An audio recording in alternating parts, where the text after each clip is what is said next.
पवार जी की पत्नी संध्या जी का देहांत हुआ तो सब उनके गम में शामिल थे, जबकि कोने में सुकड़ी सिमटी बैठी सौम्या फटी फटी निगाहों से आसपास देख रही थी। कुछ ही पलों का खेल था और सब कुछ खत्म हो गया था।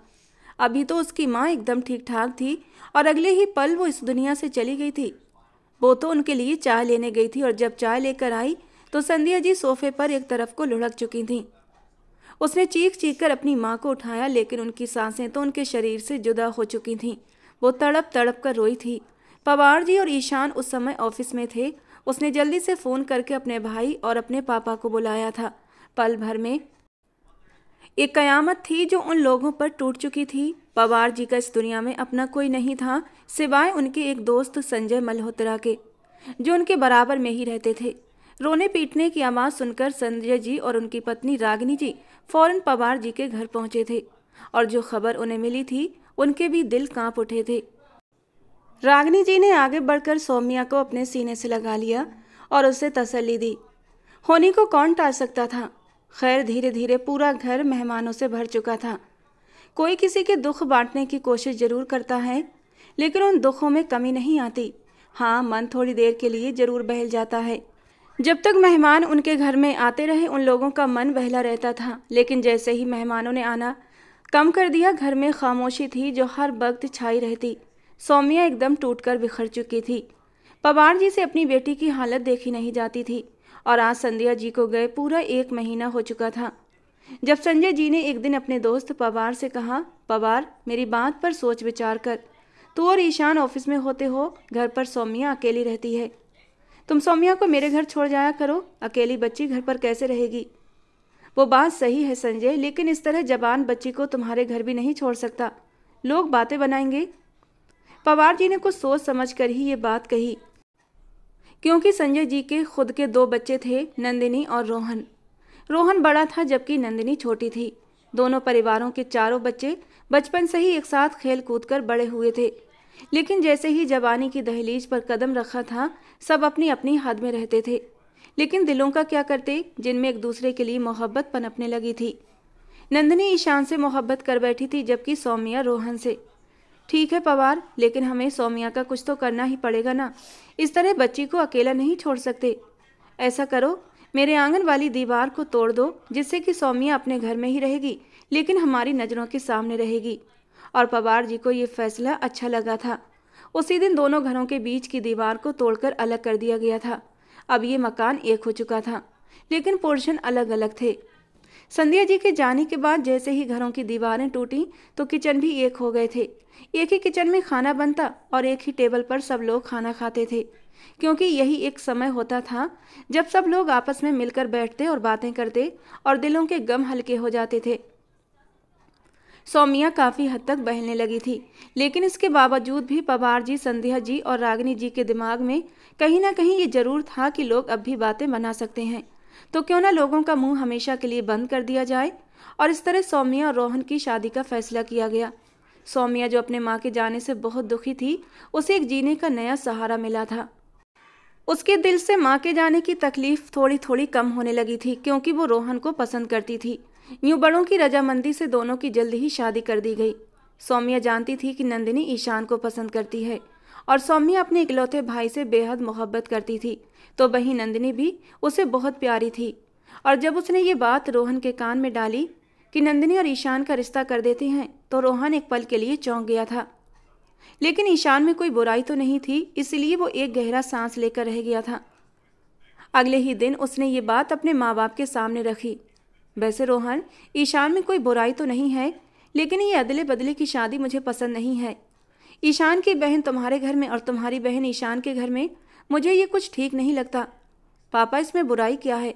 और अच्छा है ना कि नंदिनी के लिए एक देखा भाला और सुलझा हुआ लड़का हमें बैठे बिठाए मिल जाएगा और वो हमारी आंखों से दूर भी नहीं जाएगी। बात जब पवार जी के कानों में पहुंची तो वो भी रिश्ते पर दिल से खुश थे, और जब ईशान से पूछा गया तो उसके दिल की धड़कनों में एक शोर सा मचा था। नंदिनी भी अपनी नज़र झुकाकर रह गई थी। दोनों ही एक दूसरे को पसंद करते थे, जबकि ईशान तो अपनी मोहब्बत का इजहार भी कर चुका था, लेकिन नंदिनी ने अब तक अपनी मोहब्बत का इजहार नहीं किया था। और जब दोनों की शादी की बात चली तो दोनों ही खुश हो गए थे। तय ये पाया गया कि नंदिनी की जैसे ही पढ़ाई पूरी होती है उसके फौरन बाद दोनों की शादी कर दी जाएगी। अभी फिलहाल वो बुरी तरह अपने पेपरों में उलझी हुई थी।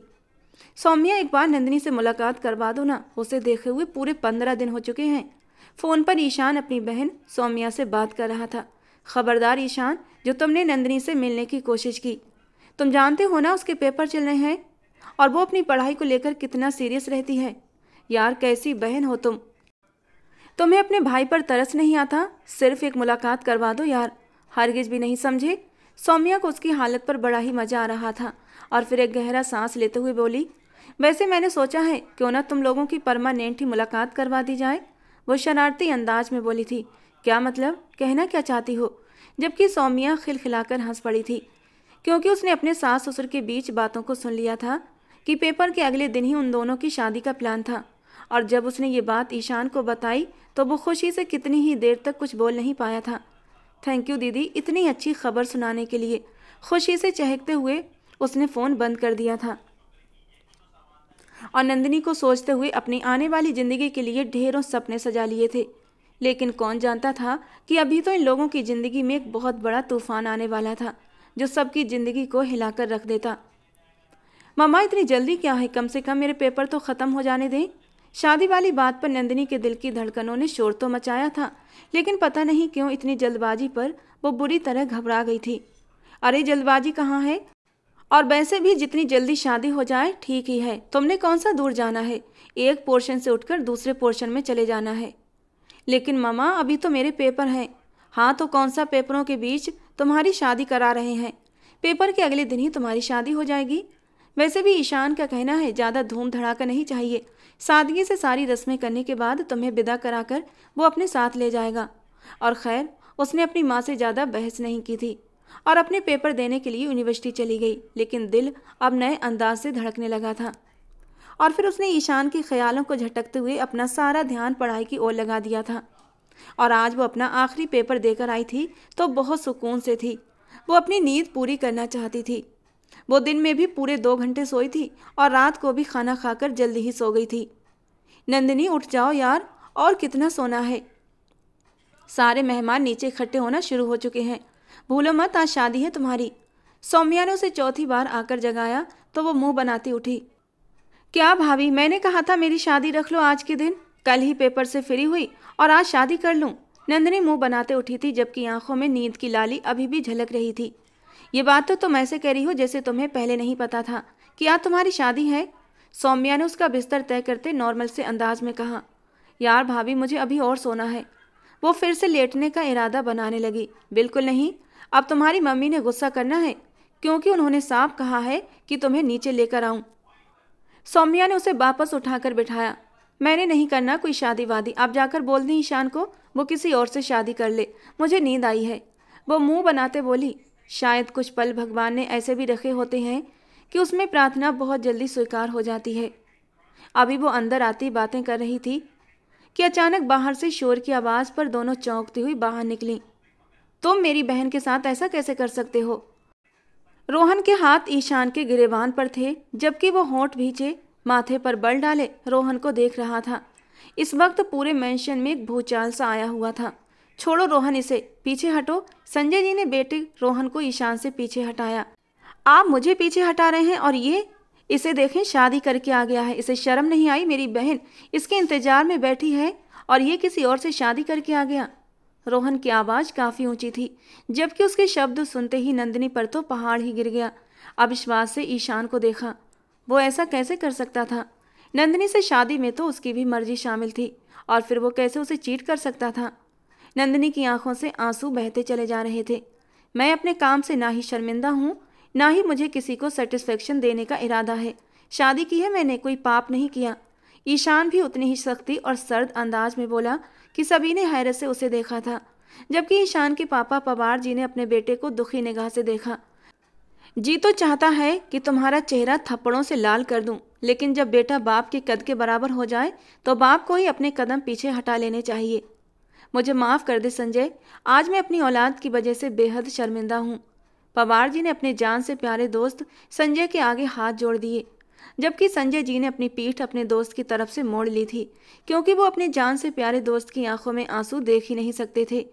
ईशान ने जो किया वो गलत था। उसने 2 हंसते बसते घरों में एक दरार डाल दी थी।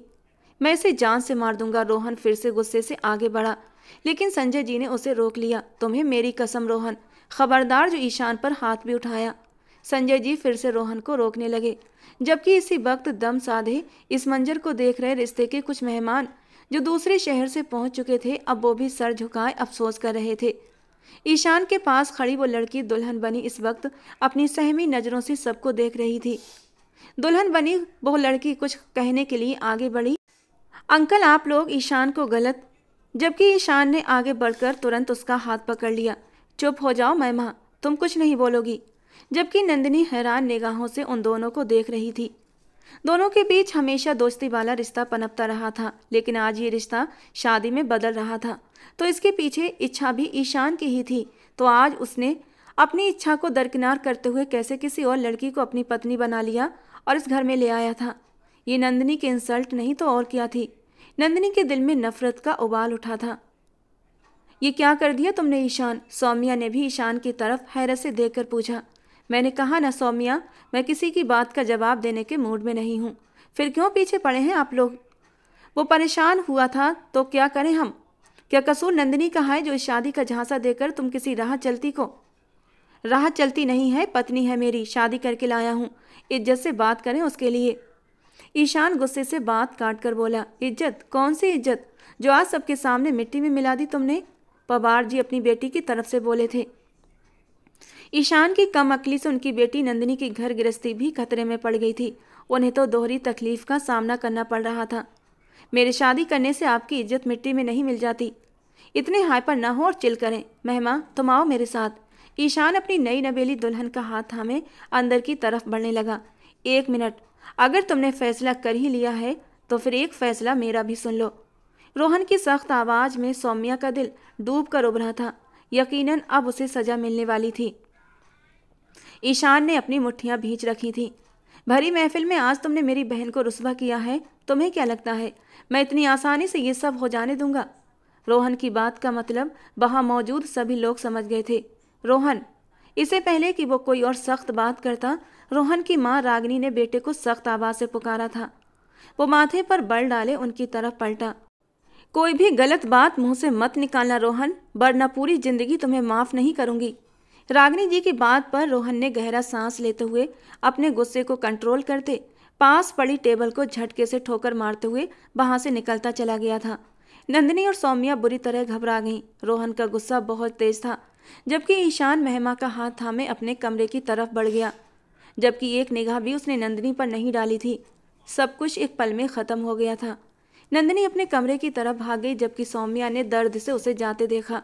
एक शिकवा भरी निगाह अपने बाप पर डाली, जो बेबसी की तस्वीर बने वहीं ढह गए थे। पापा आप ठीक है ना? सौम्या को अपने पापा की हालत ठीक न लगी। मुझे घर ले जाओ बेटा। वो पवार जी को थामे घर ले आई, जबकि रागिनी जी वहीं अपने पति संजय जी के पास बैठ गईं। उन्हें अभी तक यकीन नहीं आ रहा था कि ईशान ने उनकी बेटी के साथ इतना बड़ा जुल्म किया था कि शादी वाले दिन वो किसी और से शादी करके उसे घर ले आया था। इस मामले को बहुत ही तरीके से हल करना है रागिनी। मैं नहीं चाहता इस सब का असर सौम्या और रोहन की जिंदगी पर पड़े। बाकी ईशान से आज के बाद हमारा कोई रिश्ता नहीं। संजय जी ने दुख से गहरी सांस लेते हुए कहा, तो रागिनी जी ने सर हाँ में हिलाया। सब मेरी वजह से हुआ है। मेरी वजह से आज आपके घर वाले आपके खिलाफ हो गए। महिमा ने आंसू पोंछते हुए कहा। इट्स ओके, तुम फिक्र ना करो, मैं सब हैंडल कर लूँगा। ईशान को जैसे खुद पर यकीन था कि वो सब ठीक कर देगा, लेकिन ये सब इतना आसान भी नहीं था जितना वो समझ रहा था। और ये तो वक्त ने साबित करना था कि वो सब ठीक करता है या फिर हालात और भी ख़राब होते हैं। रात के आखिरी पहर रोहन घर में दाखिल हुआ। सारा दिन वो घर से बाहर रहा था। वो जानता था अगर वो जल्दी आता तो यकीनन ईशान के साथ झगड़ा हो जाता, और ऐसे में उसके माँ बाप ये सब सहन नहीं कर पाते। ईशान को हमेशा उसने छोटे भाइयों की तरह ही जाना था। कभी कोई ये नहीं कह सकता था कि दोनों अलग अलग फैमिली से बिलोंग करते हैं, बल्कि देखने वाले यही कहते दोनों सगे भाई लगते हैं। शायद आज उनकी मोहब्बतों को नज़र लग गई थी। वो बहुत उदास हुआ था, दिल जैसे टूट गया था। अंदर आता ड्राइंग रूम में सोफे पर धंस गया। पूरा मेंशन इस वक्त खामोशियों में डूबा हुआ था। वो सोफे के आसपास बाहें फैलाए सर सोफे पर टिकाकर आंखें बंद कर गया। सौम्या जो अपनी सास और ससुर के पास बैठी कब से उनकी हिम्मत बढ़ा रही थी, अब किचन में आ गई थी। किसी ने कुछ भी नहीं खाया पिया था, सब खाने वहीं धरे के धरे रह गए थे। जो खाना बाहर से इंतजाम करवाया गया था वो रोहन ने वहीं अनाथ आश्रम में भिजवा दिया था।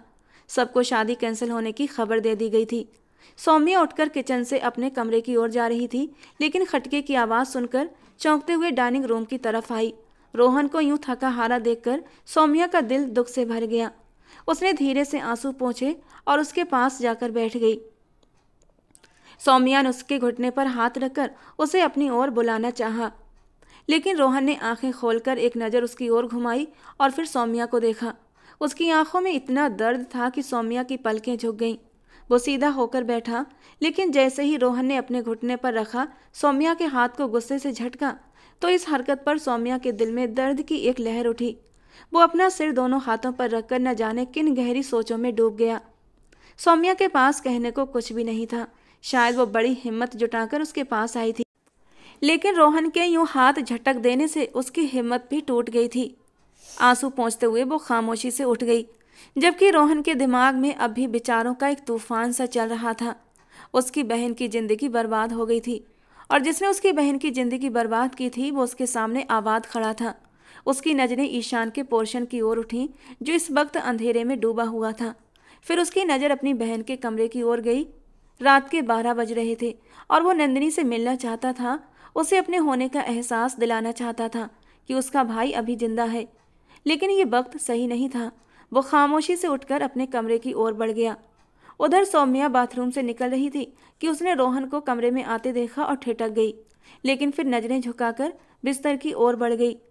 वो जानती थी कि ईशान ने जो कुछ किया है उसकी सजा अब सौम्या को ही मिलनी थी, और शायद रोहन उसे खुद से दूर रखकर यही सजा देने वाला था। रोहन शावर लेने बाथरूम चला गया। दोनों के बीच एक गहरी खामोशी थी जिसे कोई भी तोड़ने को तैयार नहीं था। सौम्या की आंखें फिर से आंसुओं से भर आईं। उसे नंदिनी के लिए भी दुख हो रहा था। ईशान तो नंदिनी से मोहब्बत करता था, उससे शादी करने की इच्छा भी रखता था। फिर वो अचानक किसी और लड़की से शादी करके उसे घर कैसे ले आया? बिना बताए इतना बड़ा झटका कैसे दे सकता था? कुछ तो ऐसा था जो सबसे छिपा हुआ था, कोई ऐसी बात जो समझ नहीं आ रही थी। सौम्या के दिमाग में दर्द की तेज लहरें सी उठने लगी थीं। वो एक झटके से उठी और बुदबुदाई, Ishan, how can you do it? I will never forgive you. उसकी आवाज़ कँपकँपा रही थी। उस मासूम नंदिनी को तुमने कितना दुख दिया है। अब चाहे तुम सारी जिंदगी माफ़ी मांगते रहो, मैं तुम्हें कभी माफ़ नहीं करूंगी ईशान। वो हिचकियों के बीच रोते हुए ईशान से बात कर रही थी, मानो वो वहीं सामने मौजूद हो। किस बात का दुख मना रही हो? रोहन ने उसे गहरी नज़रों से देखा। उसकी हालत देखकर उसे अजीब लगा। सौम्या ने अपने आंसू पोंछते हुए लाल आंखों से रोहन की ओर देखा। रोहन ने माथे पर आए बालों को झटका और बहुत ही ठंडे लहजे में कहा, मेरे सामने ये सब ड्रामा करने की ज़रूरत नहीं। जो तुम्हारे भाई ने किया है उसके बाद तुम्हारा कोई भी काम उसे जस्टिफाई नहीं कर सकता। मेरा बस चले तो तुम्हारे भाई को ही ख़त्म कर दूं। रोहन की बेरुखी भरी बात सुनकर सौम्या का दिल बुरी तरह टूट गया। उसने चुपचाप अपने आंसू पोंछे और दराज से सिरदर्द की दवाई खोजने लगी, लेकिन दवाई नहीं मिल रही थी और उसका दर्द लगातार बढ़ता जा रहा था। जब भी वो टेंशन लेती थी ऐसा ही होता था। क्यों शोर मचा रही हो? रोहन जो सोने की कोशिश कर रहा था, दराज खुलने बंद करने की आवाज़ से एकदम चिढ़ गया और गुस्से से दहाड़ा। उसकी तेज आवाज़ से सौम्या बुरी तरह सहम गई और पीछे हटकर बेड के कोने से जा टकराई। अब कोई आवाज़ न आए। रोहन ने एक हाथ से लाइट बंद की और करवट बदलकर सोने की कोशिश करने लगा। सौम्या ने मुंह पर हाथ रखकर अपनी हिचकियों का गला घोंट दिया। उसका सिर दर्द से फटा जा रहा था, लेकिन दवाई न मिलने की वजह से वो सुकून से बैठ भी नहीं पा रही थी। गहरी सांस लेते हुए वो उठी और बालकनी में चली आई। ताज़ी हवा में सांसें भरते हुए उसके आंसू फिर मोतियों की तरह बहने लगे। ईशान, तुम्हारी एक गलती हम सब पर बहुत भारी पड़ने वाली है। वो हल्के से बुदबुदाई और रेलिंग पर हाथ रखकर गहरी सोच में डूब गई। अब उसे सब कुछ समेटना था जो उसके भाई ने बिखेर दिया था। अगली सुबह नंदिनी की आँख खुली तो उसे अपना सिर चकराता हुआ महसूस हुआ। वो गहरी सांस भरते उठी और बाहर आई, लेकिन पूरे घर में एक अजीब सा सन्नाटा छाया हुआ था, जैसे इस घर में कोई बड़ा हादसा हो गया हो। नंदिनी का दिल जोर से धड़क उठा। अचानक उसकी नज़र ईशान के पोर्शन की तरफ उठ गई। धीरे धीरे कदम बढ़ाते वो ईशान के पोर्शन में आई। वहां भी गहरा सन्नाटा पसरा हुआ था। बिल्कुल भी नहीं लग रहा था कि इस घर का बेटा कल ही नई बहू लेकर आया है। उसकी नज़रें ईशान के कमरे की ओर गईं। दरवाज़ा अब तक बंद था। वो लड़की जो कल उसके साथ दुल्हन बनकर आई थी, उसे कहीं ना कहीं उसे देखी हुई लग रही थी, लेकिन कहाँ, ये याद नहीं आ रहा था।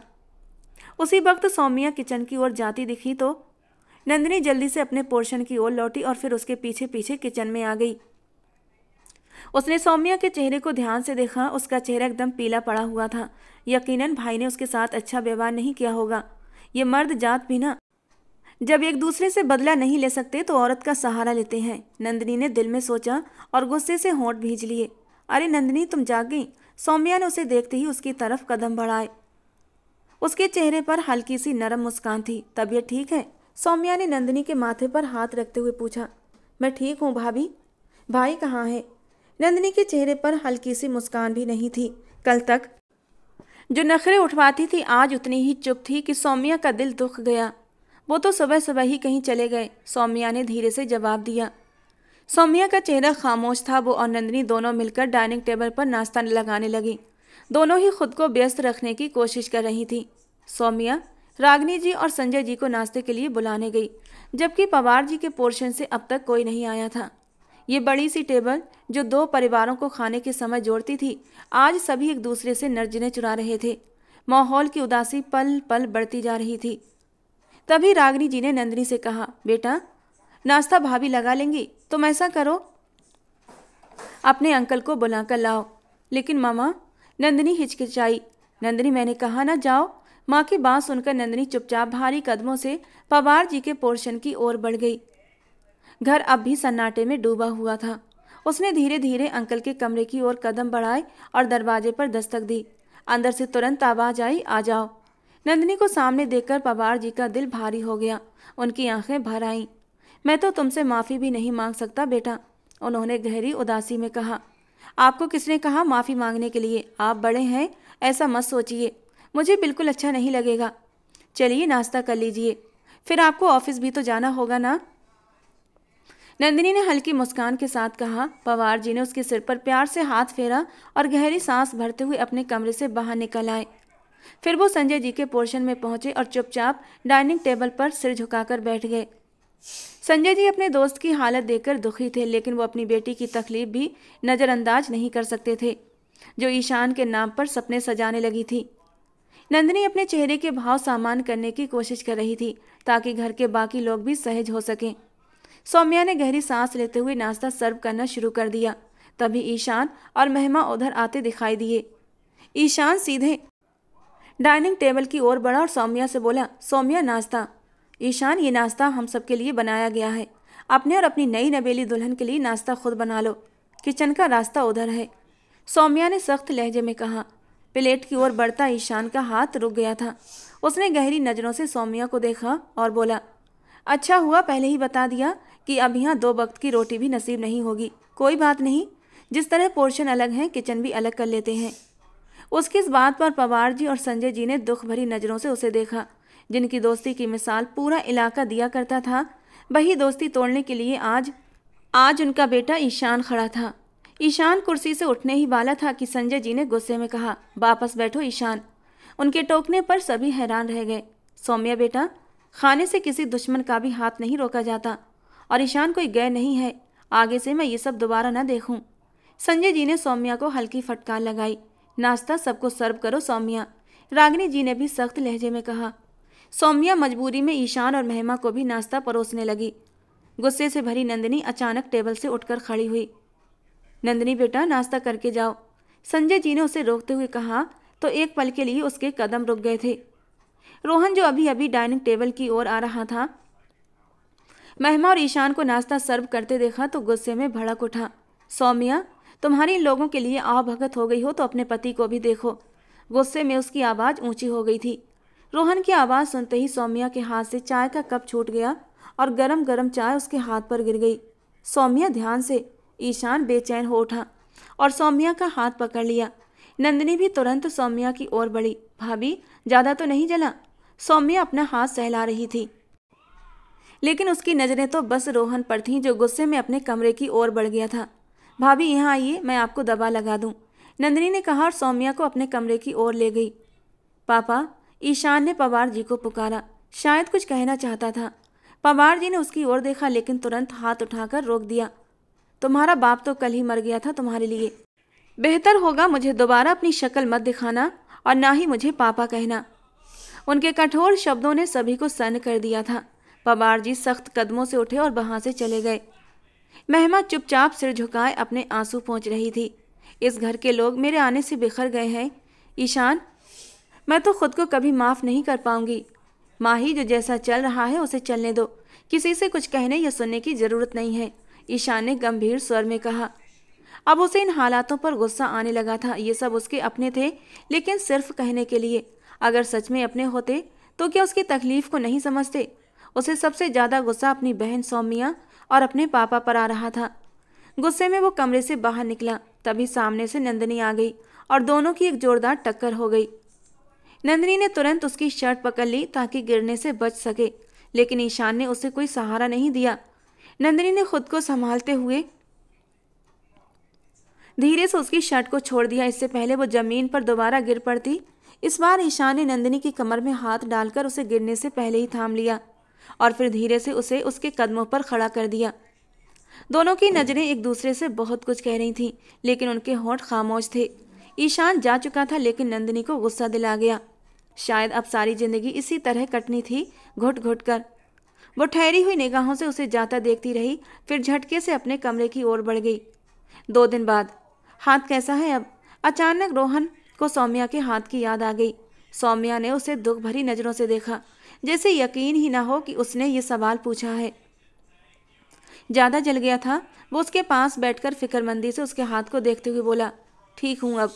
सौम्या ने अपना हाथ झटके से खींच लिया, लेकिन रोहन ने फिर से उसे पकड़ लिया। मुझे गुस्सा था सौम्या, जो ईशान ने किया उसके बाद मैं खुद को कैसे संभालता? रोहन ने धीरे से कहा। सही कह रहे हैं आप, सारा कसूर तो मेरा ही था ना, वो सर झुकाए शिकायती लहजे में बोली।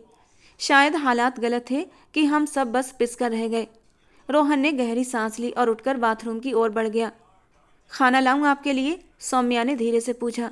सारी नाराजगी अपनी जगह थी, लेकिन वो एक अच्छी पत्नी की तरह उसके खाने पीने का और बाकी ज़रूरतों का ख्याल रखती थी। नहीं, भूख नहीं है, रोहन ने छोटा सा जवाब दिया और बाथरूम का दरवाज़ा बंद कर लिया। शावर लेने के बाद जब वो बाहर आया तो कमरे की लाइट्स ऑफ थीं। साइड लैंप की हल्की रोशनी में उसने देखा कि सौम्या पहले ही सो चुकी थी। वो अपने गीले बालों को तौलिए से रगड़ता हुआ बेड के किनारे बैठ गया और मोबाइल पर स्क्रॉल करने लगा, लेकिन सिर दर्द तेज हो गया तो उसने फ़ोन एक तरफ रखा और सोने की कोशिश करने लगा, लेकिन नींद आंखों से कोसों दूर थी। सौम्या उसके इतने करीब थी, फिर भी उससे बहुत दूर लग रही थी। उसका दिल तेजी से धड़कने लगा। वो जानता था कि पत्नी के करीब आना उसका हक है। उसके जज्बात उसे तंग करने लगे। उसका दिल सौम्या की संगत के लिए मचलने लगा। गहरा सांस लेते हुए वो धीरे से सौम्या के करीब लेट गया और फिर धीरे से उसने सौम्या की कमर में हाथ डालकर उसे अपनी ओर खींचा। सौम्या हल्की हल्की नींद में थी, लेकिन अचानक उसकी नज़दीकी से उसका दिल जोर से धड़क उठा। उसने कोई विरोध नहीं किया, क्योंकि वो जानती थी ये उसका हक था, वो उसे मना नहीं कर सकती थी। सौम्या ने अपने धड़कते दिल को बहुत मुश्किल से संभाला। वो बहुत प्यार से उस पर बरस रहा था। अपनी शर्ट के बटन खोलता वो सौम्या की शर्ट बाजू से बाहर उसके लबों की नरमी को अपने होठों से चुराने लगा। उसकी धड़कनें तेजी से भाग रही थीं और जब वो नीचे से उसकी दोनों खूबसूरत धड़कनों पर झुका तो सौम्या के लबों से एक मदहोश सिसकी निकली थी। पल भर में वो उसे हर पर्दे से आज़ाद करता उसमें पूरी तरह समाता चला गया। सौम्या की मदहोश सिसकियाँ पूरे कमरे में गूंज रही थीं। कितने दिनों के बाद वो उसके करीब आया था तो पूरे जोश और जुनून से बरस रहा था। सौम्या की आंखों से आंसू टूटकर तकिए में खो गए थे। रोहन, वो जुनून में होता तो हमेशा सब भुला दिया करता था। अभी भी वो अपने जुनून में कुछ ज़्यादा ही आगे बढ़ गया था, तो उसने उसे होश दिलाने के लिए सरगोशी में आवाज़ लगाई थी। रोहन की जान, क्या हुआ? जरा से अपनी गर्दन तिरछी करते हुए पूछता।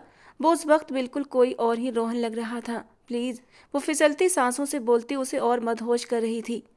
मेरी जान, ये तो मेरी मोहब्बत का रंग है, ये मेरी चाहत है, और मेरी चाहत को सहन करने में तुम्हें इतनी तकलीफ़ क्यों? वो उसकी नरमियों को महसूस करता हुआ मदहोश हो रहा था और सौम्या को तो शायद अब उसके जुनून की आदत हो गई थी, और फिर वो इतने दिनों के बाद बरसा था तो टूट कर ही बरसना था। वो उसके जुनून के आगे हार मानती खुद को उसे सौंप चुकी थी, और रोहन ने भी बहुत मोहब्बत और जुनून से उसे समेटा था। सुबह की रोशनी में मुदी हुई आंखें खोलती सौम्या उठी तो अपने आप पर नजर पड़ते ही बिलश हो गई थी, क्योंकि वो रोहन की वाइट शर्ट में थी, जबकि रोहन ब्लैक सैंडो में सर तकियों में घुसाए गहरी नींद सो रहा था। सौम्या का जी चाहा उसे जगा दे, लेकिन फिर उसके आराम का ख्याल करके वो खामोशी से दबे पांव उठी और बाथरूम चली गई। शावल लेकर निकली तो रोहन जाग चुका था, लेकिन आंखें मूंदे बेड से टेक लगाए बैठा था। आप जाग गए? सौम्या ने मुस्कुराते हुए उसे पुकारा तो वो एक पल को आंखें खोलकर उसे देखने लगा, लेकिन अगले पल फिर से आंखें बंद कर गया। सौम्या के होंठों से मुस्कुराहट एक पल में गायब हुई थी। उसे रोहन के चेहरे पर फिर से वही भाव दिखाई देने लगे जैसे रात उनके बीच कुछ हुआ ही ना हो। यानी उसकी मोहब्बत सिर्फ तब तक थी जब तक वो उसकी ज़रूरत को पूरा कर रही थी। रात उसने उससे अपनी ख्वाहिश पूरी कर ली और अब उसके लिए फिर से ईशान की बहन बन गई थी, और ईशान का बदला वो सौम्या से बेरुखी दिखाकर ले रहा था। न जाने क्यों सौम्या को एक दुख ने घेर लिया था। उसकी आंख भर आई थी, जबकि रोहन खामोशी से उठकर बाथरूम में घुस गया और शावर लेने लगा।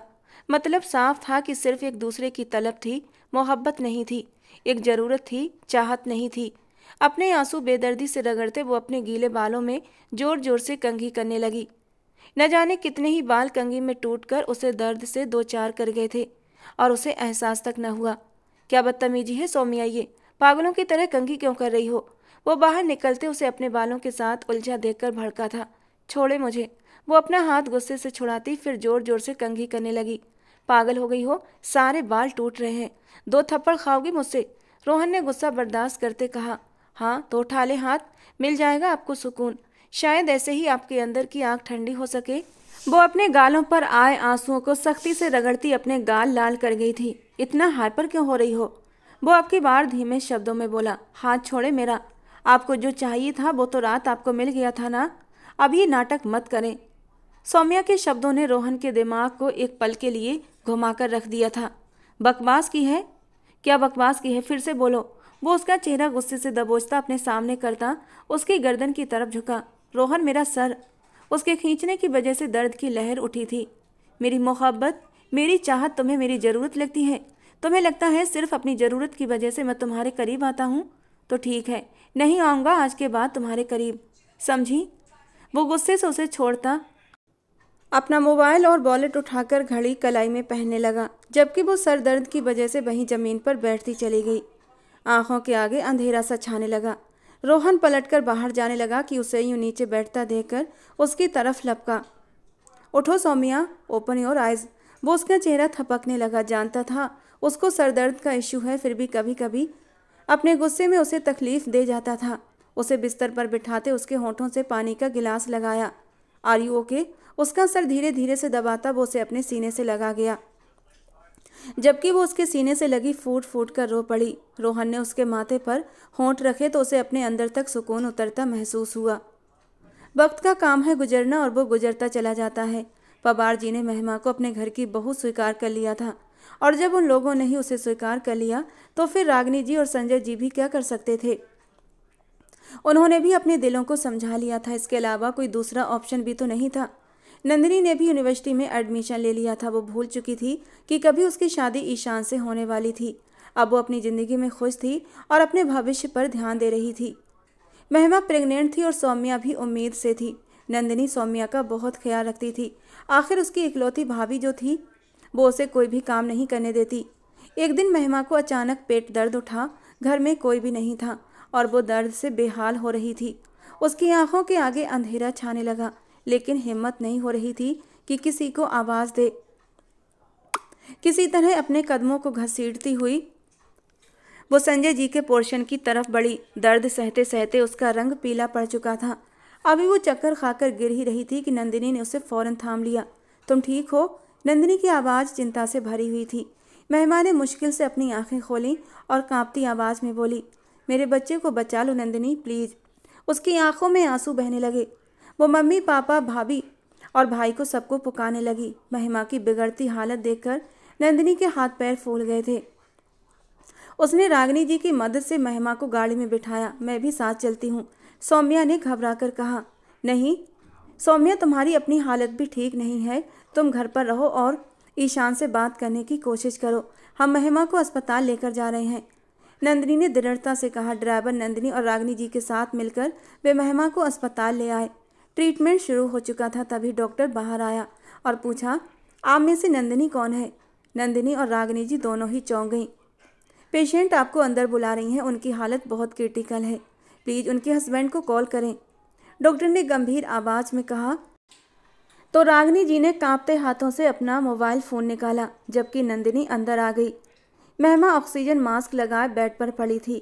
दर्द से थोड़ी राहत पाकर उसने नंदिनी को बुलवाया था, लेकिन जो कुछ उसने कहा उससे नंदिनी के पैरों के नीचे से ज़मीन खिसक गई थी। कितनी ही देर तक वो फटी फटी आंखों से महिमा को देखती रही, जबकि महिमा ने अब अपनी आंखें धीरे से बंद कर ली थीं। उसकी आंखों से 2 आंसू टपके और तकिए में कहीं खो गए। नंदिनी कुछ कहना चाहती थी, लेकिन उसके होंठ कांप कर रह गए, जैसे अब बोलने के लिए उसके पास कुछ भी नहीं बचा था। वो अपने कदमों को घसीटती हुई कमरे से बाहर आई। तभी ईशान और रोहन भी अस्पताल पहुंच चुके थे। नंदिनी ने ईशान की तरफ अजीब निगाहों से देखा, लेकिन वो उसकी नज़रों का मतलब समझ नहीं सका। माँ और बच्चा दोनों की हालत बहुत क्रिटिकल है, डॉक्टर ने ईशान से कहा। प्लीज़ माँ को बचाइए। ईशान की आवाज़ बेबसी से भरी थी। डॉक्टर ने बिना कुछ कहे सिर झुका लिया और ऑपरेशन थिएटर की तरफ बढ़ गया। पूरे समय नंदिनी की जलती हुई नज़रों की तपिश ईशान अपने ऊपर महसूस करता रहा। 1 घंटे बाद डॉक्टर बाहर आया। बेटा हुआ है, उसने खबर सुनाई, लेकिन महिमा अपनी ज़िंदगी हार चुकी थी। पूरा माहौल गमगीन हो गया, सभी की आंखों में आंसू थे। ईशान तो वहीं सोफे पर धंस गया। उसे यकीन नहीं हो रहा था कि सब कुछ इतनी जल्दी बदल जाएगा। रोहन ने उसके कंधे पर हाथ रखकर उसे बिना कुछ कहे तसल्ली देने की कोशिश की थी, क्योंकि कहने के लिए शब्द अब उसके पास नहीं थे। महिमा को गए आज 1 हफ्ते से ज़्यादा हो चुका था और उसका बेटा पूरी तौर से नंदिनी की देखभाल में था। महिमा का इस दुनिया में कोई नहीं था, लेकिन ईशान ने उसे हमेशा सहारा दिया था। आज उसकी 13वीं थी। रागिनी जी ने नन्हे दक्ष को नंदिनी की गोद में दिया और वो उसे लेकर ईशान के कमरे की तरफ बढ़ गई। वहाँ उसके दूध की सारी ज़रूरी चीज़ें मौजूद थीं। उसने दूध बनाया और दक्ष के होंठों से लगा ही रही थी कि तभी ईशान शावल लेते हुए कमरे से बाहर निकला। नंदिनी घबराकर खड़ी हो गई। ईशान शर्टलेस था, सिर्फ ट्राउजर पहने हुए और गले में तौलिया डाले हुए था। वो बाल झटकते हुए बोला, तुम यहाँ? मुझे नहीं पता था कि आप कमरे में हैं, वरना मैं नहीं आती, नंदिनी ने सपाट अंदाज में जवाब दिया और नज़र फेर ली। क्यों, मेरे वजूद से नफरत है तुम्हें? ईशान की आवाज़ में हल्की सी चुभन थी। नंदिनी ने बिना भाव बदले जवाब दिया, नफरत करने के लिए पहले मोहब्बत का होना ज़रूरी होता है, और हमारे बीच ऐसा कोई रिश्ता नहीं है जिसमें नफरत या मोहब्बत हो। उसने जानबूझकर अपनी आगे की बात अधूरी छोड़ दी। पल भर को दोनों की नज़रें टकराईं। फिर नंदिनी दक्ष को सीने से लगाए कमरे से बाहर चली गई, जबकि ईशान बाल झटककर तौलिए से अपने बाल सुखाने लगा। सौम्या की डिलीवरी में अभी 1 महीना बाकी था। घर में नन्हे दक्ष की किलकारियाँ गूंजने लगी थीं। वो मासूम सा बच्चा सबको बहुत प्यारा था। घर में एक बार फिर से ईशान और नंदिनी की शादी का जिक्र छिड़ गया। दोनों परिवारों की यही दिली ख्वाहिश थी कि वे अब शादी कर लें। नंदिनी दक्ष को बिल्कुल माँ की तरह संभाल रही थी। यही सब देखकर जब उससे शादी के बारे में पूछा गया तो कितनी ही देर तक वो खामोश बैठी रही। जो सच्चाई महिमा ने उसे बताई थी, वो सच्चाई जानने के बाद वो शादी से इनकार नहीं कर सकती थी, लेकिन उसने एक ऐसी शर्त रख दी कि ईशान अबाक रह गया। यही मेरी शर्त है, अगर शादी करना चाहते हैं तो इसे मानना होगा, बाकी आपकी मर्जी, नंदिनी ने बिना भाव बदले कहा और दक्ष को अपने करीब कर लिया। अब 3 महीने हो चुके थे। नंदिनी बिना किसी एहसास के उसे अपने कमरे में रखे हुए थी। किसी को समझ नहीं आता था कि वो ऐसा क्यों कर रही है। जिस लड़की ने शादी के दिन उसकी शादी तोड़वाकर खुद उसके दूल्हे को अपना पति बना लिया, उसी के बच्चे को वो अपनी ज़िंदगी का हिस्सा क्यों बना रही थी, ये राज कोई नहीं जानता था। ईशान की आंखों में गुस्सा भर गया। मुझे तुम्हारी शर्त मंजूर नहीं, आपकी मर्जी, आप मजबूर तो नहीं हैं, नंदिनी ने गुस्से से जवाब दिया। ईशान ने गहरी सांस भरकर खुद को शांत रखने की कोशिश की। उसने कभी नहीं सोचा था कि नंदिनी उसके लिए ऐसी सज़ा सोचेगी। फिर घर वालों की रजामंदी से दोनों की शादी हो गई, लेकिन नंदिनी अपनी शर्तों पर अड़ग रही। शादी के बाद भी वो अपने कमरे में ही रही। उसने शादी के लिए सिर्फ हामी भरी थी, लेकिन ये साफ कह दिया था कि वो अपने पोर्शन से ईशान के पोर्शन में नहीं जाएगी। ईशान परेशान था। गुस्से से उसने अपने बालों में उंगलियां फेरी, लेकिन चुप रहा। उसे सबसे ज़्यादा इस बात पर गुस्सा आ रहा था कि नंदिनी की शर्तें इतनी सख्त क्यों थीं। नंदिनी अभी अभी दक्ष को सुलाकर उठी थी। उसकी कमर में हल्का हल्का दर्द महसूस हो रहा था। वो अपनी कमर सीधी करने के लिए खड़ी हुई और दुपट्टा एक तरफ रखते हुए गर्दन को दाएं बाएं घुमाने लगी। तभी अचानक ईशान कमरे में दाखिल हुआ, बिना दस्तक दिए। नंदिनी एकदम से चौंक गई। ईशान गुस्से में था, लेकिन जैसे ही उसने नंदिनी को देखा, उसका गुस्सा धीरे धीरे ठंडा पड़ने लगा। उसकी नज़र नंदिनी के खुले बालों और गहरे गले की ओर टिक गई, जहां उसकी धड़कनों की खूबसूरती साफ नजर आ रही थी। ईशान ने बेखुदी में अपने निचले होठ को हल्के से दबाया। आपको दस्तक देकर आना चाहिए था, नंदिनी ने माथे पर आए बाल हटाते हुए कहा और जल्दी से अपना दुपट्टा बिस्तर से उठा लिया। ईशान ने हल्की मुस्कान के साथ उसकी ओर एक कदम बढ़ाया। अब मुझे यहाँ बिना दस्तक के आने का हक है। नंदिनी ने उसकी आंखों में देखा और ठंडे लहजे में कहा, आप शायद भूल रहे हैं, मैंने शादी के लिए एक शर्त रखी थी। ईशान ने उसकी आंखों में झांकते हुए जवाब दिया, जानता हूँ, और मैं उस शर्त को मान भी चुका हूँ। अचानक ईशान ने उसकी कमर में हाथ डालकर उसे अपने करीब कर लिया। नंदिनी की नरम नाजुक धड़कनें ईशान के सीने से आ टकराईं। फिर क्यों करीब आ रहे हैं, दूर रहिए मुझसे। नंदिनी ने खुद को उससे दूर करने की कोशिश की। ईशान की आंखों में हल्की शरारत थी। उसने धीमे से कहा, करीब आने की कोई शर्त तो नहीं रखी थी ना। ईशान सीरियस अंदाज में बोलता उसकी धड़कनों में अपना चेहरा छुपाने लगा। क्या कर रहे हैं ईशान, छोड़े मुझे। नंदिनी को गुस्सा आने लगा। शादी के बाद छोड़ा नहीं जाता। वो उसके साथ बेबाक शरारतें करता उसके 14 तबक रोशन कर गया। अचानक ही नंदिनी का हाथ उठा था और ईशान के गाल पर उंगलियों के निशान छोड़ गया। बदले में ईशान का हाथ भी उठा। नंदिनी ने डर के मारे अपनी आंखें मींच लीं, लेकिन ईशान ने अपना हाथ हवा में ही रोक लिया। उसने खुद के अंदर उठते गुस्से को कैसे काबू किया था, ये वही जानता था। 2 साल का वक्त मांगा है न तुमने, तो वादा करता हूँ 2 साल तक तुम्हें उंगली से भी नहीं छूऊंगा। लेकिन जैसे ही दक्ष 2 साल का होगा, उससे अगले दिन का इंतजार नहीं करूँगा। बिना किसी की सुने तुम्हारे अंदर तक समा जाऊंगा। तुम्हारी धड़कनों को धड़काते हुए तुम्हें अपना बनाऊंगा, और उस दिन तुम क्या, कोई भी मुझे रोक नहीं पाएगा, समझी। वो उसे बाजू से पकड़कर झंझोड़ कर बोला था, जबकि अगले ही पल वो लंबे लंबे डग भरता कमरे से बाहर निकल गया। नंदिनी अपने आंसू पोंछते हुए वहीं बैठ गई और अपना हाथ देखने लगी। अब उसे खुद पर अफसोस हुआ। उसका इरादा नहीं था ईशान पर हाथ उठाने का, लेकिन अचानक ही उसका हाथ उठ गया था। हाँ, वो सज़ा दे रही थी ईशान को, 2 साल की, जिस तरह उसने उसे सज़ा दी थी 1 साल तक उसे सब कुछ सच छुपाकर। तो अब वो खुद सूद समेत उसकी सज़ा उसे लौटा रही थी, क्योंकि अब बारी नंदिनी की थी। सौम्या की डिलीवरी के वक्त रोहन शहर से बाहर गया हुआ था। अस्पताल में वो और संजय जी ही थे। दक्ष को वो रागिनी जी के पास छोड़कर आई थी। वो बहुत परेशान थी। डॉक्टर ने कंडीशन क्रिटिकल बताई थी। 6 महीने पहले वाली ही सिचुएशन फिर से नंदिनी को याद आने लगी, जब महिमा जिंदगी और मौत से लड़ रही थी। और जब सौम्या के बारे में डॉक्टर ने यही कहा कि कंडीशन सीरियस है, तो रो रो कर उसका बुरा हाल हो गया था। तभी ईशान तेज कदम उठाता अंदर दाखिल हुआ। वो भगवान से रो रो कर सौम्या की सेहत की दुआएं मांग रही थी। वो उसी की तरफ आ रहा था। नंदिनी का दिल इस कदर दुखी था कि उसे बस ईशान के सीने में समाने का जी चाह रहा था। वो खुद से लड़ते लड़ते थक गई थी। उसे ईशान चाहिए था, हर हाल में चाहिए था। ईशान जैसे ही उसके करीब आया, वो एकदम से उसके सीने से जा लगी और ईशान वहीं खड़ा हो गया। उसे यकीन आया कि नंदिनी यूं खुद आगे बढ़ते उसके गले लग सकती है।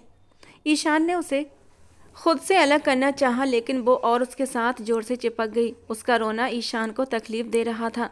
उसे साथ लगाए वो एक बेंच पर बैठा, जबकि उसकी शर्ट को मुट्ठियों में दबोचे वो बस हिचकियों से रोए जा रही थी।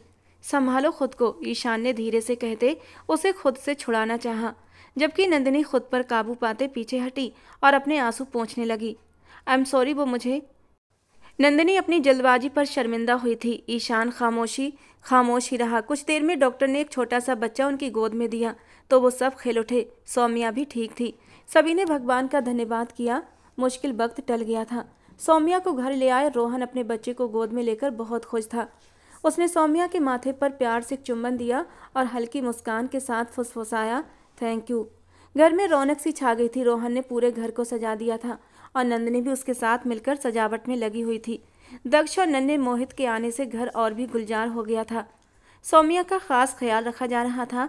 इसी खुशी में एक छोटी सी गेट टुगेदर पार्टी रखी गई थी, जिसमें नंदिनी ने अपने हाथों से केक बेक किया था। सबने शाम को मिलकर पार्टी को खूब एंजॉय किया। ईशान देर से आया था, इसलिए वो इस फंक्शन का हिस्सा न बन सका। ऑफिस का काम कुछ ज़्यादा बढ़ गया था और जब वो घर पहुंचा तो काफ़ी रात हो चुकी थी। वो किचन में आया, फ्रिज खोला और खाने के लिए कुछ ढूंढने लगा। तभी उसकी नज़र नंदिनी के हाथ से बनाए केक पर पड़ी। एक पल के लिए उसका दिल चाहा कि वही खा ले, लेकिन अगले ही पल उसने खुद को रोक लिया। उसने दिल पर पत्थर रखकर एक दूसरा बॉक्स खोला और उसमें से बिरयानी निकाली। बिरयानी गर्म करने के बीच वो अपने मोबाइल पर ईमेल चेक करने लगा और माइक्रोवेव की तरफ से ध्यान हटा बैठा। तभी नंदिनी वहां आ गई और तुरंत माइक्रोवेव बंद कर दिया। ईशान अभी भी मोबाइल में डूबा हुआ था। नंदिनी ने हल्के अफसोस के साथ सिर हिलाया और बिरयानी प्लेट में निकालने लगी। जब ईशान गहरी सांस लेकर पीछे पलटा तो उसने देखा नंदिनी बिरयानी की प्लेट हाथ में लिए उसकी तरफ बढ़ रही थी। वो एक पल के लिए चौंक गया, लेकिन बिना कुछ कहे प्लेट थाम ली और डाइनिंग टेबल पर बैठकर खाने लगा। हालांकि उसने नंदिनी को पूरी तरह नज़रअंदाज कर दिया था और मोबाइल में बिजी रहा। नंदिनी पानी का गिलास भरकर टेबल पर रख रही थी जब उसने सुना, यस मिस नेहा, डिटेल्स मैंने चेक कर ली हैं, आप इन्हें फ़ौरन आगे फॉरवर्ड कर दें। ईशान बहुत ही गंभीर लहजे में बात कर रहा था। नहीं, इसकी ज़रूरत नहीं, मैंने सब देख लिया है, कोई लीकेज पॉइंट नहीं है। सामने शायद कोई लड़की थी। नंदिनी को ये सब बर्दाश्त नहीं हो रहा था, लेकिन उसने अपने चेहरे से कोई भाव प्रकट नहीं होने दिया। ईशान ने कॉल डिस्कनेक्ट किया और उठकर जाने लगा। उसने 4 चम्मच भी पूरे नहीं खाए थे। ईशान, आपने खाना ख़त्म नहीं किया। नंदिनी ने उसे उठते देखा और चाय बनाते हुए उसकी तरफ देखने लगी। बस इतना ही काफ़ी है, कहकर वो किचन से बाहर जाने लगा। ईशान, नंदिनी ने उसे फिर से पुकारा। इस बार वो ठिठक कर सवालिया नज़रों से उसकी तरफ देखने लगा। नाराज़ हैं आप मुझसे? उसने भीगे स्वर में पूछा। नहीं, लेकिन आपका अंदाज बता रहा है कि आप नाराज़ हैं। नंदिनी ने उसका रास्ता रोका तो उसने गहरी सांस ली और माथे पर आए बालों को पीछे किया। आप बोल क्यों नहीं रहे? नंदिनी अब परेशान होने लगी। अभी बोलने के लिए 1 साल और 6 महीने बाकी हैं। वो गुजर जाने दो, फिर बात करेंगे, ईशान ने संजीदगी से कहा और हल्के से उसके गाल थपक कर अपने कमरे की ओर चला गया। आज दक्ष की पहली सालगिरह थी, जिसे नंदिनी बहुत धूमधाम से मनाना चाहती थी, लेकिन ईशान शहर से बाहर था। उसने उसका बहुत इंतजार किया, उसे कॉल भी किया, लेकिन ईशान ने फ़ोन नहीं उठाया। रात तक वो बैठी बस उसी का इंतजार करती रही, पर वो नहीं आया। नंदिनी, केक काट लो। शायद ईशान को कोई ज़रूरी काम आ गया हो, इसलिए नहीं आ पाया। रोहन ने उसके उतरे चेहरे को देखकर मोहब्बत से कहा। नहीं भाई, दक्ष उसका बेटा है, उसे याद रखना चाहिए था। क्या उसे एहसास नहीं कि उसकी फैमिली भी है? सिर्फ बिजनेस ही सब कुछ नहीं होता, एहसास और जज्बात भी मायने रखते हैं। नंदिनी दुखी होकर बोली। तभी उसे अपने पीछे किसी की मौजूदगी का एहसास हुआ। वो पीछे पलटी। ईशान अपनी पूरी शान के साथ खड़ा था और बस उसे ही देख रहा था। दक्ष भागता हुआ ईशान के सीने से लिपट गया। ईशान ने झुककर उसे अपनी गोद में उठा लिया। नंदिनी ने अपना चेहरा फेर लिया, चुपके से अपने आंसू पोंछ लिए। दक्ष ने ईशान और नंदिनी के साथ मिलकर केक काटा। सभी ने उसे गिफ्ट दिए। मोहित, जो दक्ष से 6 महीने छोटा था, उससे बहुत प्यार करता था। सुबह से ही नंदिनी की तबीयत ठीक नहीं थी। सौम्या ने उसे आराम करने के लिए कमरे में भिजवा दिया। सब मिलकर काम समेटने लगे थे। जब नंदिनी दक्ष को लेकर अपने कमरे में आई, लेकिन कुछ ही देर में उसे अचानक चक्कर आ गया। वो गिरते गिरते बची। ठीक उसी वक्त ईशान शॉपिंग बैग लिए अंदर कमरे में दाखिल हुआ था, इस बार भी बिना दस्तक दिए। वो नंदिनी और दक्ष के लिए कुछ सामान लाया था, लेकिन देने का वक्त नहीं मिला था, इसलिए अब देने आया था। लेकिन सामने जो देखा उससे वो एकदम घबरा गया। नंदिनी सोफे पर गिर रही थी। Nandini, are you okay? उसने फिक्रमंदी से उसका माथा छुआ। उसे हल्का बुखार था। ईशान, मेरा दिल घबरा रहा है। नंदिनी ने मुश्किल से अपनी आंखें खोलते हुए कहा। उठो, बिस्तर पर आओ। उसने उसे सहारा देकर बिस्तर पर लिटाया और दवाई दी। आराम करो, थोड़ी देर में ठीक हो जाओगी। ईशान ने उसके माथे पर हाथ रखकर सहलाया। उसके हाथों का स्पर्श पाते ही नंदिनी के अंदर एक अजीब सा सुकून उतर आया था। वो जाने लगा तो नंदिनी ने धीरे से उसका हाथ पकड़ लिया। प्लीज़ मत जाएं। वो नींद में ही बुदबुदाई थी। नहीं जा रहा, ईशान ने हल्की मुस्कान के साथ कहा और वहीं बैठकर धीरे धीरे उसका सिर दबाने लगा। वो खुद भी बहुत थका हुआ था, लेकिन नंदिनी की तकलीफ उसे अपने दिल पर महसूस हो रही थी।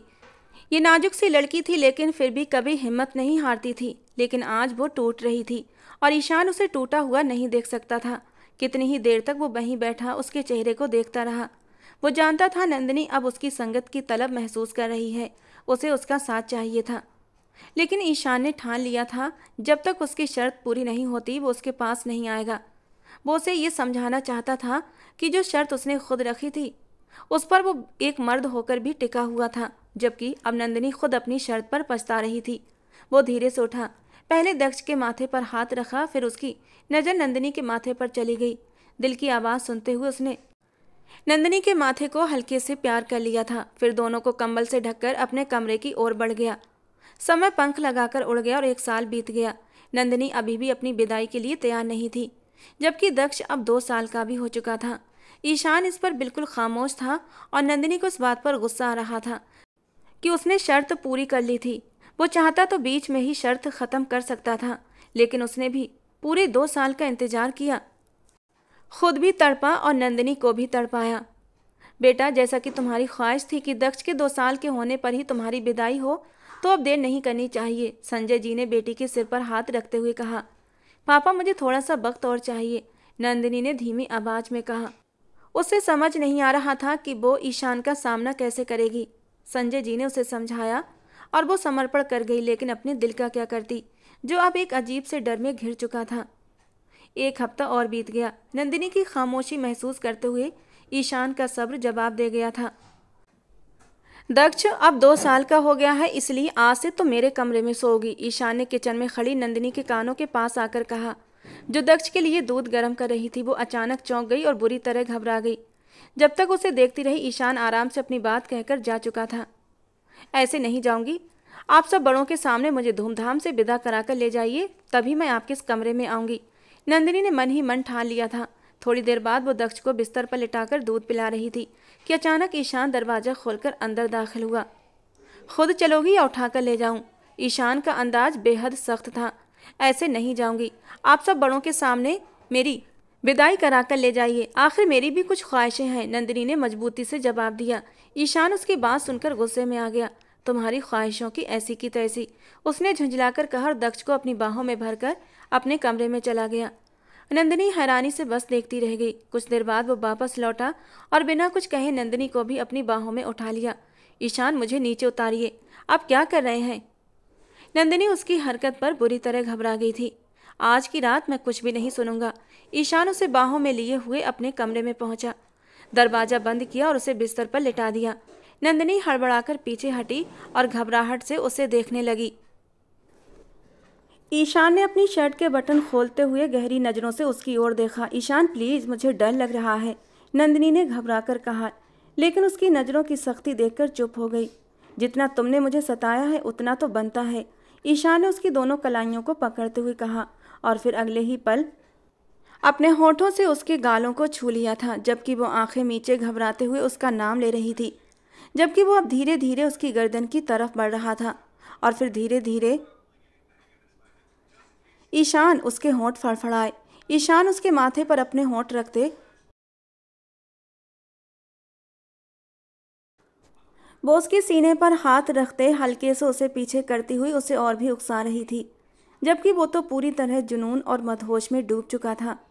उसकी ना को किसी भी खातिर में न लाते हुए उसने लाइट को ऑफ कर दिया और हर पर्दे को गिराता चला गया। प्लीज़ ईशान, रुक जाएं। वो शिद्दत से उसे खुद में उतरता महसूस करते हुए तड़प उठी थी। क्या हुआ, पैनिक क्यों हो रही हो? ईशान उसे इस तरह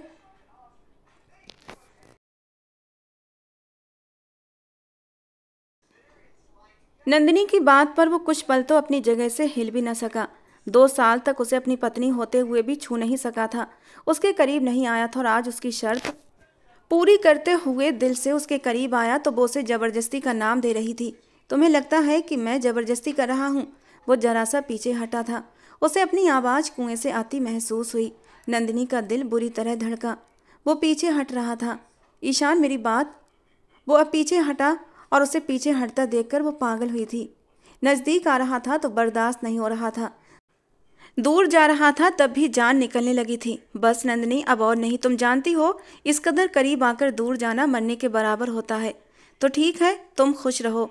वो पीछे होता हटने लगा कि नंदिनी ने आगे होते हुए उसके होठों पर अपने नरम नाजुक होंठ रख दिए, उसके होठों पर अपनी शिद्दतें बिखेरती हुई वो उसे पागल करने लगी। नंदिनी क्यों आग से खिल रही हो, वो खुमार भरे अंदाज में बोला। आपने मुझसे सच छुपाया, उसकी सजा तो बनती थी ना। वो उसके गाल पर प्यार से काटते हुए बोली थी। मुझे मेहमा ने सब बता दिया था। उस दिन हॉस्पिटल में वो आपकी पत्नी नहीं थी, आपके दोस्त की पत्नी थी। वो दोस्त जो कोमा में था। आप मेहमा की सिर्फ सुरक्षा कर रहे थे, क्योंकि मेहमा और उसके पति विपुल ने मर्जी से भागकर शादी की थी और विपुल के घर वाले मेहमा की जान के पीछे पड़े थे, इसीलिए उसे यहाँ लेकर आए थे और सबसे झूठ बोल दिया, जबकि आप सच बोल सकते थे। पर आपको तो अपने दोस्त की दोस्ती निभानी थी। और जिस दिन दक्ष इस दुनिया में आया, न सिर्फ मेहमा इस दुनिया से चली गई, बल्कि मेहमा के हस्बैंड भी, दोनों की डेथ एक ही दिन हुई थी। तुम ये सब कैसे? ईशान उसके नाजुक पलों में भी सच्चाई सुनकर डिस्टर्ब हुआ था। मैं पागल नहीं थी जो आपसे शादी के लिए राजी हो गई थी। सब जान चुकी थी मैं, पर आपसे सुनने की इच्छा रखती थी। पर आपने नहीं बताया, इसलिए आपको 2 साल के लिए अपने करीब न आने की सज़ा सुनाई थी, जिसे आपने खुशी से स्वीकार कर लिया। नंदिनी ने नाराज़गी से कहा और उसकी तरफ से मुंह फेर लिया। लेकिन अगले ही पल, बहुत शौक है मुझे सज़ा देने का। वो उसके नाखून अपने कंधे में दबते महसूस करते, दोनों हाथों की उंगलियां अपने हाथों की उंगलियों में उलझाता उसमें शिद्दत से समाने लगा। दोनों की सांसें आपस में घुलने मिलने लगी थीं। अब उसे कुछ भी कहने का मौका दिए बिना वो उसे खुद में समाता और प्यार से समेटता जा रहा था। और पल पल नंदिनी उसकी चाहत में पिघलती जा रही थी। वो बेहद जुनूनी हो रहा था। 2 साल तक शादी होने के बावजूद भी उसने उसे खुद से दूर रखा था, तो सजा तो बनती थी। क्या आप सच में मुझसे मोहब्बत करते हैं? अपनी धड़कनों में ईशान को मुंह छुपाते देख वो गहरा सांस भरती पूछ रही थी। इस एक रात के लिए 2 साल इंतजार किया है और अभी भी ये सवाल पूछ रही हो? वो उसकी कलाइयों को तकिए पर पुश करता हुआ फिर से उसमें समाता उसके 14 तबक रोशन कर गया था।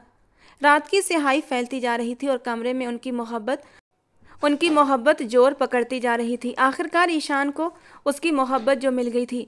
अगले दिन सब बड़ों की रजामंदी से नंदिनी की विदाई कर दी गई थी और उसे ईशान के पोर्शन में भेज दिया गया था। ये विदाई वाली बात नंदिनी की इच्छा पर हुई थी, क्योंकि उसे दुल्हन बनकर ही विदा होना था। हालांकि किसी को क्या पता था, वो अपने रिश्ते की शुरुआत तो गुजरी रात ही कर चुके हैं। जब ईशान कमरे में दाखिल हुआ तो वो कमरे में कहीं नहीं थी। ईशान के माथे पर बल पड़े। वो उसे पुकारता हुआ पूरा कमरा देख चुका था, लेकिन वो कहीं नहीं थी। पर वो जानता था वो रूम में आई थी, वो बस उसे तंग कर रही थी। मोबाइल पर कॉल लगाकर वो बहुत ही सुकून से बिस्तर पर लेट गया था। हाँ, हेलो मिस नेहा, कैसी हैं आप? अरे नहीं, बिल्कुल बिजी नहीं, आपके लिए फ्री हूँ, एनी टाइम। अभी उसके शब्द मुंह में थे कि नंदिनी ने उसके हाथ से मोबाइल छीना।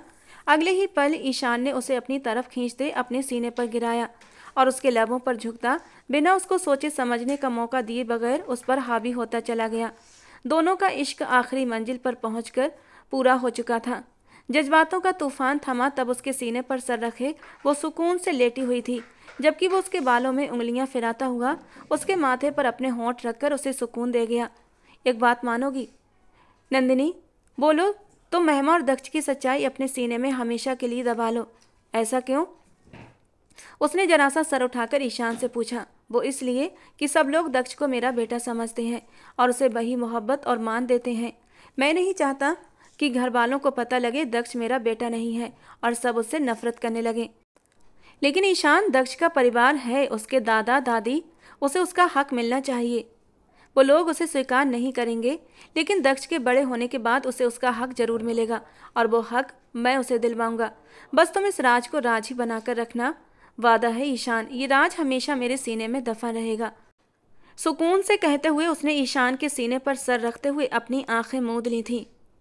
तो दोस्तों, आज की हमारी कहानी आपको कैसी लगी कमेंट बॉक्स में ज़रूर बताना। पसंद आई हो तो प्लीज़ लाइक करना। रोज़ एक नई कहानी सुनने के लिए हमारे चैनल को सब्सक्राइब करना। मिलते हैं दोस्तों अगली किसी नई रोमांटिक कहानी के साथ।